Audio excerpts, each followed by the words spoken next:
ጣዖት አንሰግድም ብለው ሦስቱ ሕፃናት እንቢ አሉ። የምናመልከው አምላክ ከእሳት ያወጣል እያሉ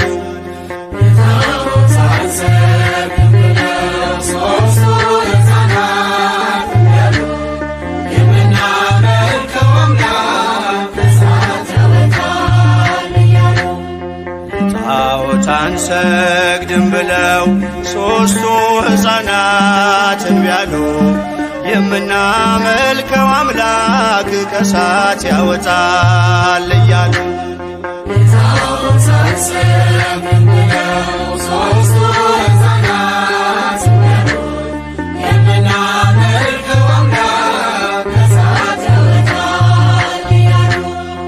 በንጉሡ ቁጣ ልባቸው ሳይርድም አንዳችም ሳይፈሩ በእሳቱ መንደድም በእምነት በርትተው መከራን ታገሱ።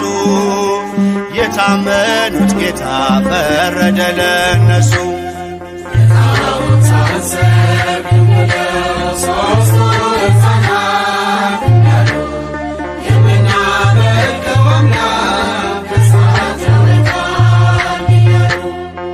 በመካከል ታየ ከእነርሱ ጋርም መልአኩ ገብርኤል ታዞ ከእግዚአብሔርም በእሳቱ መካከል ምስጋናን ጀመሩ ስቡህን